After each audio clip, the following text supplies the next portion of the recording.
14장의 말씀을 통해서 함께 은혜를 나누겠습니다. 우리가 지난 3장까지 살펴본 제사의 종류가 세 가지였죠. 번제, 소제, 화목제였는데요. 오늘 속제제가 있고 이제 5장에는 속건제에 대해서 마지막 부분에 소개가 되어 있습니다. 그래서 이 5대 제사라 이렇게 불리워지는데 이것을 조금 더 간략하게 압축해 본다 그러면 이 번제와 화제도 일종의 속죄제 안에 들어가는 제사입니다. 그래서 제사의 첫 번째 목적은 하나님과 화목하고 또 이웃과 화목하고 그런 이제 화목제의 목적도 있고 여호와의 계명과 성물에 대해서 죄를 범했을 때 또 이웃에 대해서 죄를 지었을 때 그것을 보상하는 어떤 속건제도 중요하지만 그것보다도 화목과 보상과 이런 것보다도 가장 첫 번째 되는 목적은 속죄입니다. 속죄. 제사의 첫 번째 목적은 속죄입니다. 그래서 태워드린다 해서 번제이고요. 소제, 이 곡식으로 그렇게 고운 가루를 내어서 그것도 기름 넣고 유향을 넣고 해서 태워드리는 제사이죠. 그러니까 이 속죄를 위해서 누군가는 죽음을 당하고 또 희생을 당해야 죄가 사해진다라는 원리 가운데 이 속죄의 제사가 드려지게 되는 것이죠. 이것도 여러 가지로 제물의 종류도 많이 있었음을 우리는 보아왔습니다. 속죄제도 마찬가지고요. 이제 5장 첫 부분에 이제 그런 부분들이 나오는데 어떤 이는 소를 잡아 드릴 수 있고 어떤 이는 양, 염소, 어떤 이는 그것도 힘에 미치지 못하면 집비둘기도 안 되면 산에서라도 산비둘기라도 잡아서 드릴 수 있고 그것도 힘에 붙인다 그러면 곡식 소재로 그렇게 드릴 수가 있도록 재물의 어떤 크고 작음에 전혀 하나님은 뭐 그것을 문제를 삼거나 그러지 않으셨습니다. 있는 형편에 따라서 내 힘을 다해서 힘껏 그것을 드릴 수 있도록 이렇게 문을 열어 주셨죠. 오늘은 이 속죄의 원리에 대해서 이 속죄에 대해서 좀 더 생각을 해보도록 하겠습니다. 어제 3장 본문에서 잠깐 우리가 생각을 했듯이 하나님께서 이게 내 음식이다, 이 향기로운 냄새다 그렇게 말씀을 하셨는데 번제를 드리고 소제를 드릴 때 이 태우는 제사를 드릴 때 이 고기 냄새가 진동을 하겠죠. 또 그 향기가 굉장하죠. 뭐 진영 그 많은 부분까지 이렇게 냄새가 퍼져 나갔을 겁니다. 근데 그것을 하나님께서 "이게 내 음식이다. 향기로운 냄새다."라고 말씀을 하셨는데 어제도 대략 말씀드렸지만 이게 우리가 참 언뜻 이해하기가 어려운 부분입니다. 하나님이 고기를 좋아하시나? 뭐 굽는 냄새를 그렇게 좋아하시나? 그렇게 생각을 할 수가 있죠. 도대체 하나님께서 왜 희생 제사를 명하셨고 그것을 통해서 어떤 원리를 통해 사람들의 죄를 그렇게 사해 주시려는가? 우리가 한 번쯤은 그런 의문이라 그럴까요? 그런 좀 고민이 필요하죠. 하나님께서 동물이 희생되는 걸 정말로 기뻐하실까? 그런 질문이 들어갈 수 있죠. 우리가 그것을 생각할 필요가 한 번은 있습니다. 그래서 오늘은 히브리서 말씀을 통해서 그 하나님의 마음이 동물이 희생되고 제사로 드려지는 그 일에 대한 하나님의 마음이 어떠하시고 결국 인간의 죄가 사해진다는 원리가 무엇인가라는 것을 좀 생각을 해보고자 합니다. 결국 하나님께서 이 동물 희생 제사를 통해 기뻐하신 것은 동물이 죽는다라는 것을 하나님이 기뻐하실 리가 없죠. 사실 동물이 죽을 때 뭐 양은 모르겠지만 그 비명 소리가 날 거 아니에요. 동물이라고 그 죽고 싶겠습니까? 그 원치 않는 죽음을 사실 당하는 거죠. 사람 때문에 죄 지은 인간 때문에 대신 죽는 거죠. 그러니까 하나님이 왜 이 희생 제사를 드려라 짐승이라도 뭐라도 비둘기라도 아니 그거 없으면 곡식이라도 가져와서 속죄의 제사를 드리라. 그럼 내가 너의 죄를 용서해 줄게. 그러니까 무엇을 원하셨는가? 이 예배하러 나온 사람들이 그 동물에게 안수를 하고 동물을 죽이고 가죽을 벗기고 각을 뜨고 이 내장들을 꺼내고 그것을 불태워서 이렇게 올려드리고 하는 일련의 이 제사의 과정을 거쳐가면서 어떤 마음이 들까요? 예, 이 말씀도 드리고 생각했지만 '내가 죽어야 하는데 네가 죽는구나.' 가죽 벗기면서 마음이 편할 사람이 없고 동물을 어떻게 죽였는지 죽이면서 그 아무리 강심장을 가진 사람이라도 '야 미안하다.' 하고서는 그 비명소리 나는 동물을 찔러 죽여야 된단 말이죠. 각을 떠야 된다고 말이죠. 그리고 그 뜬 각을 이렇게 올려 놓고 불에 태워 드리는, 예, 그런 일련의 행위가 이 예배자의 마음, 이 죄를 용서받기 원해서 나온 예배자의 마음은 한없이 무겁습니다. 예. 미안한 마음이 들고요. 또 하나님 앞에 내 죄가 이렇게 사해진다니, 하나님 용서해 준다니 또 감사한 마음이 들고요. 그러면서 뭐 이 지금 복음의 시대에 우리가 십자가를 알고 신앙생활하는 사람 이상의 마음을 가질 거예요. '내가 다시는 죄를 지지 말아야 되겠다. 이 양 한 마리가 얼만데, 이 소 한 마리가 얼만데.' 너무너무 귀한 그런 짐승이죠. 재산 중에 아주 큰 몫일 겁니다. 그 짐승이 죽는다는 것도 마음이 아플 뿐더러 그 재산도 없어지는 거죠, 결국. 그래서 그런 마음을 갖게 됩니다. '아 이게 죄가 보통 일이 아니구나. 내가 다시는 이런 잘못을 지면 안 되겠구나.' 그러니까 하나님께서는 그 제사를 통해서 무엇을 기대하셨냐면 재물에 관심이 있지 않으세요. 재물이 오히려 죽는 것은 마음이 아프시죠. 그런데 그 재물을 가지고 와서 "내 앞에 와라. 내 앞에 어쨌든 와라." 여러분, 사람이 죄를 지으면 아담처럼 숨는 기질이 있습니다. "아담아 내가 어디 있느냐?" 가인을 향해서 "내가 지금 무엇을 했느냐? 내 동생이 어디 있느냐?" 그러니까 사람의 이게 습성이죠. 죄를 지으면 하나님 앞에 "와라, 와라. 수고하고 무거운 짐진 사람 다 와라. 값 없이 와서 돈 없이 와서 포도주와 젖을 사라 먹어라. 마셔라." 그냥 못 나갑니다. 나가질 못해요, 사람들이. 선뜻 나가지 못해요. 그래서 하나님께서 제사의 원리를 말씀하신 거예요. "아 짐승이라도 뭐라도 가지고 오면 가지고 와서 그 희생의 제사를 통해서 너의 죄를 용서해 줄게." 그런 제사의 원리를 말씀하시니까 사람들이 그래도 뭐라도 하나 손에 쥐고 재물을 가지고 갈 수 있고요. 그 또 제사를 통해서 내 죄가 사함 받는다니까 기꺼이 갈 수 있는 겁니다. 그러니까 하나님은 재물에 관심이 있다기보다는 하나님의 백성들이 죄 가운데 숨어 들어가고 피해 들어가고 동굴에 들어가고 하나님 앞에 나오지 못하고 그 죄의 문제를 해결하지 못하고 여전히 그렇게 죄에 매여 살아가는 것이 안타깝고 그렇게 둘 수 없으니까 하나님은 이 제사의 원리를 통해서 "내 앞에 와라. 언제든지 와라. 곡식이라도 가져와라. 산비둘기라도 괜찮다. 가지고 와라. 와서 제사를 드려라. 예배해라. 그러면 내가 회복이 된다." 이런 말씀을 하시는 겁니다. 그래서 하나님은 이 제사를 통해서 하나님께로부터 멀어지지 않고 하나님과 늘 그 가까운 거리를 유지하고 살아가게끔 그 백성들을 향하여서 이런 제사의 원리를 주신 것이죠. 하나님이 "이게 내 음식이다. 그 향기가 좋다."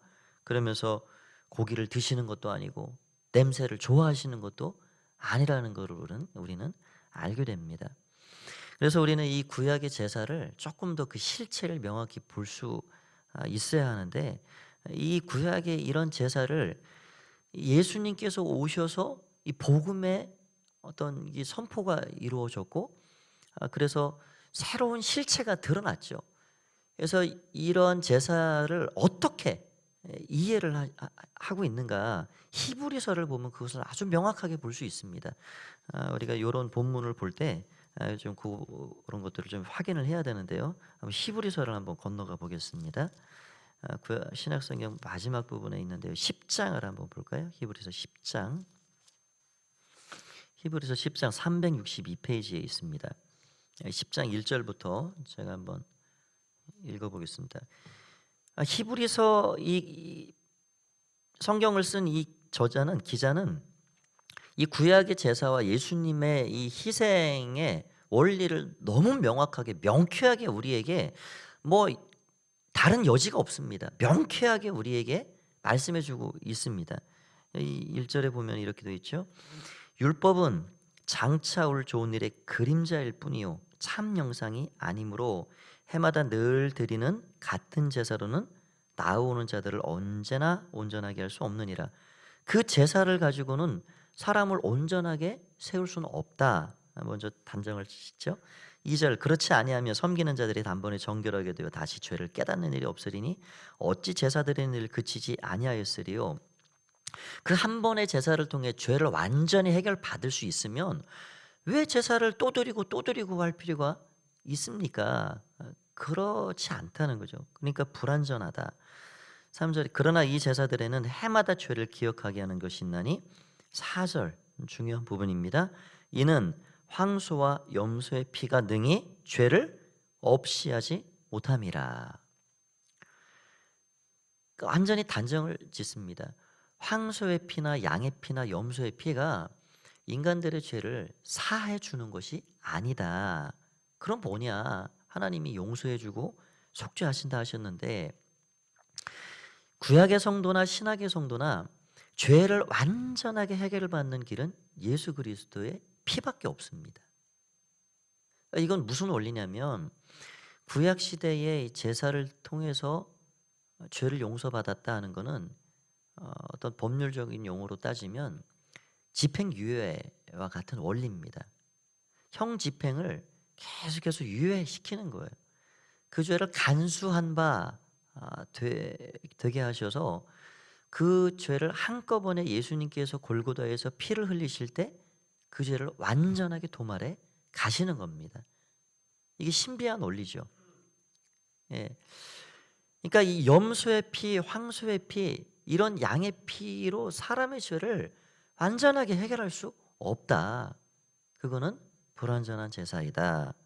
그렇게 말을 하고 있습니다. 5절 보면 그러므로 주께서 세상에 임하실 때에 이르시되 하나님이 제사와 예물을 원하지 아니하시고 오직 나를 위하여 한 몸을 예비하셨도다. 번제와 속죄제는 하나님이 기뻐하시는가?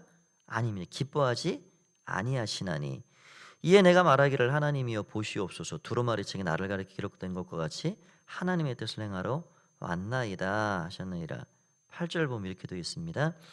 위에 말씀하시기를 주께서는 제사와 예물과 번제와 속죄제는 원하지도 아니하고 기뻐하지도 아니하신다 하셨고 이는 다 율법을 따라 드리는 것이라. 그러니까 하나님께서도 마음이 아프신 거죠. 짐승이 깨악 소리 나면서 자꾸 죽어가는 것 자체를 사람이 죽는 것보다는 낫죠.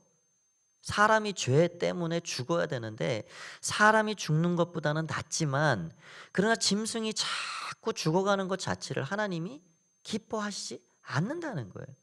번제와 소제와 이런 뭐 여러 제사들을 통해서 짐승들이 자꾸 죽고 생명 있는 것들이 사망을 하고 이 자체를 하나님이 기뻐하는 일이 아니라는 겁니다. 그래서 계속해서 뭐라고 말씀하시냐면 여기 9절도 나옵니다. 그 후에 말씀하시기를 보시옵소서 내가 하나님의 뜻을 행하러 왔나이다 하셨으니 그 첫째 것은 패하심은 둘째 것을 세우려 하심이라. 첫째 것은 동물 희생 제사를 말하고요. 그것을 완전히 패한 것은 둘째 것 예수 그리스도께서 단번에 제물이 되셔서 온전한 속죄를 이룬 그 속죄의 제사를 마무리 짓는 것이 세워진다. 이 뜻을 따라 예수 그리스도의 몸을 단번에 들이심으로 말미암아 우리가 거룩함을 얻었도다. 11절 제사장마다 매일 서서 섬기며 자주 같은 제사를 드리되 이 제사는 언제나 죄를 없이 하지 못하거니와 완전한 이 속죄가 되지 않는다. 자꾸 죄를 기억나게 하고 또 드려야 되고 또 드려야 되고 그런 속죄이다.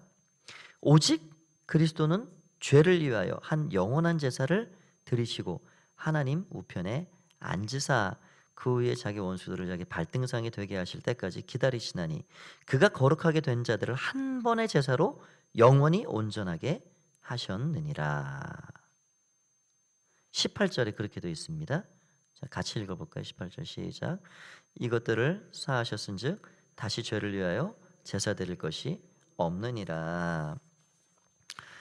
이 히브리서 말씀을 우리가 지금 생각해 봤지만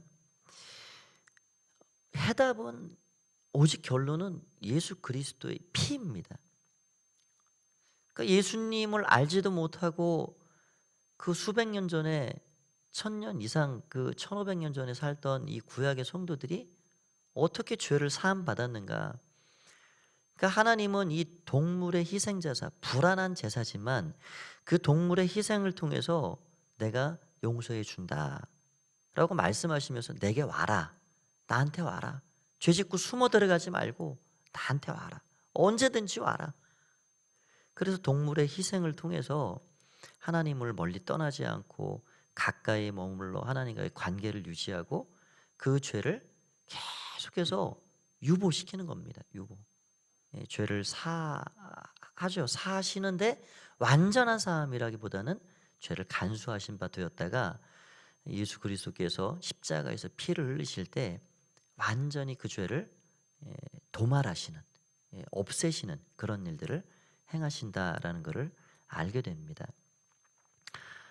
우리의 이 죄가 이 완전한 이 속죄를 받았다라는 이 원리가 독생자 대신 죄 없으신 이런 동물이 아니라 하나님의 아들 되신 그분께서 완전한 죽음을 통해서 단번에 제물로 올려줬고 그 일을 통해서 우리의 영원한 그 죄의 결과, 사망, 심판 이런 것들이 그분에게로 완전히 건너갔고 그분이 대신 우리의 모든 것들을 담당하셨다. 그래서 우리는 영원한 생명을 얻게 됐다. 이거는 짐승이 1마리, 100마리, 1000마리, 10,000마리, 뭐 솔로몬 같으면은 12만 마리를 올려드립니다. 성전을 짓고 12만 마리. 그 무수한 짐승 뭐 수천만 마리를 드려도 그는 그리스도의 피와 비교 자체를 할 수 없는 겁니다. 독생자 되신 그분이 단번에 의로우신 그분이 모든 것들을 내주셨고 죽어주셨기 때문에 그 그리스도의 그 예수님의 피를 통해서 오는 대대의 모든 사람들의 믿는 이들의 죄까지 다 믿는 이들의 죄마다 다 용서하시고 사하시고 속죄하시는 그런 놀라운 신비로운 일들을 행해 주신 것이죠.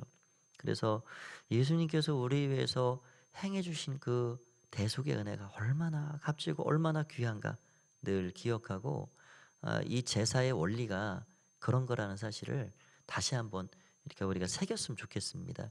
이거는 히브리서 기자가 말씀한 것 같이 그림자요 모형이라 그렇게 우리가 볼 수 있고요.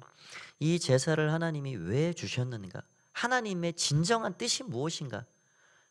그 제사를 통해서 무엇을 백성들에게 원하셨는가라는 사실을 우리는 다시 한번 기억해 갈 수가 있습니다. 오늘도 오라 말씀하시고 기꺼이 나아갈 수 있도록 길을 열어주신 하나님 아버지 예수 그리스도의 은혜에 감사함으로 이 하루를 주와 동행하는 복된 삶을 살아가시는 여러분 다 되시길 간절히 축원드립니다. 기도하겠습니다. 하나님 아버지 은혜를 감사합니다. 우리에게 독생자를 보내시고 예수 그리스도를 통하여서 완전한 단번에 속죄의 귀한 일을 행해 주시고 우리의 모든 죄를 도말하시고 기억지 않으시고 깨끗하게 해결해 주신 주님을 찬양합니다. 주님, 오늘도 그 예수님께서 우리의 삶에 이루어 주신 그 크고 놀라운 일을 기억하면서 할렐루야 찬양하며 주님의 은혜 가운데 복된 하루의 삶을 살아갈 수 있도록 축복하여 주시옵소서. 기도하는 모든 시간 우리 주님이 함께해 주시기를 간절히 바라고 소원하올 때에 예수님의 이름으로